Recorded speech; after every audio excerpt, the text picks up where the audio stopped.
moment when we come into a new environment, we do not know anyone there, but we can only communicate virtually. So I would like to ask Jenny about your thoughts or your ideas or your take, your perspective about how to get into in a new environment, create a new relationship without having any physical interaction. So it's just very much virtually, and we can't really know who he is behind. Yeah. I think this is a new world where we are stepping into. When you say about this, about maybe 30, 40 years ago, this kind of technology don't exist. Okay, and in fact, this is very similar to making new friends on MIRC. If you have heard of MIRC, Fatihah, IRC, MIRC. These terms are actually quite popular during my time when I was a high school student back in the 2000, year 2000. I think where the kids are born, right? These are what you call that? When we go to MIRC chat, in fact, we don't know anybody. There's no one that we know, but we ask for this ASL, age, sex, and your location. That means where are you? How old are you? What's your gender? And where are you from? Basically, this is then you chat. You can chat about anything, up to you the topic. But that was the starting and the beginning of a platform where we are talking to strangers actually. But from strangers, there are strangers that become friends. For me, that's number one. And I have a stranger that actually become my husband. If I think Fatihah, you remember? I think I told you before. I met my husband on Facebook. Yeah. So actually, that time I have not seen him physically. Of course, I don't get to marry him virtually. But after that, after many months of just chit chatting online, then we decided, hey, he's a quite nice person, and I think he feels the same too. And then we decided to meet. Of course, under safe condition. Okay.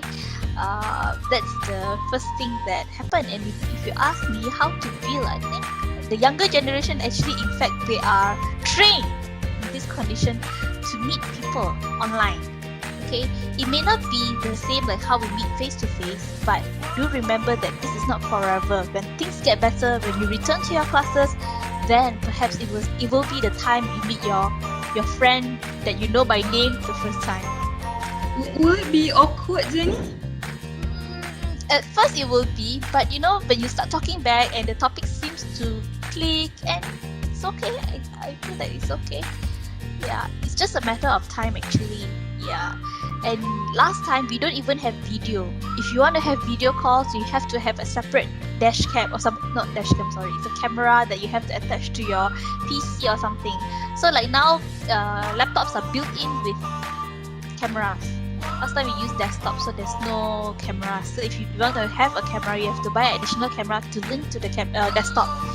Okay, so at that time when I meet my husband, we only have MSN Live, MSN Messenger.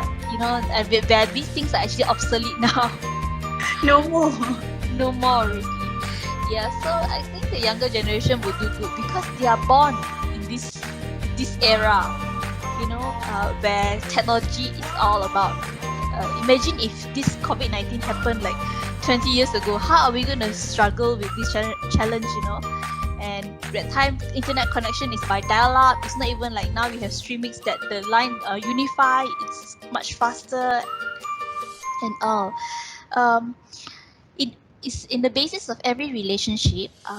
Time, effort is needed to nurture the relationship. Okay. It's the same for everyone. It's the same for me. If I want to build, a closer relationship with Fatihah, every day I do video call with her.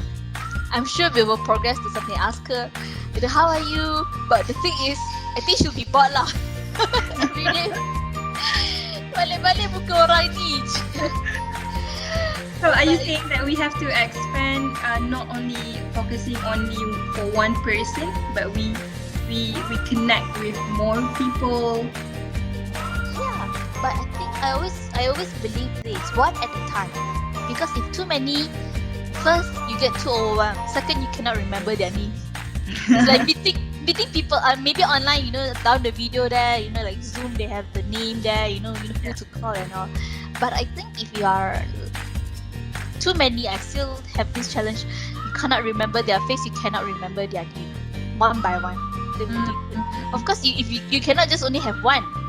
Okay, if you want to like build a network, I would suggest to go for many. But if you want to make a friend, I think 1 to 1.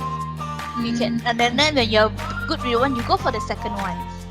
You're still making friends. At least do the effort to make friends, because you will help each other. You might think, I don't need anybody's help, I'm very good by myself. But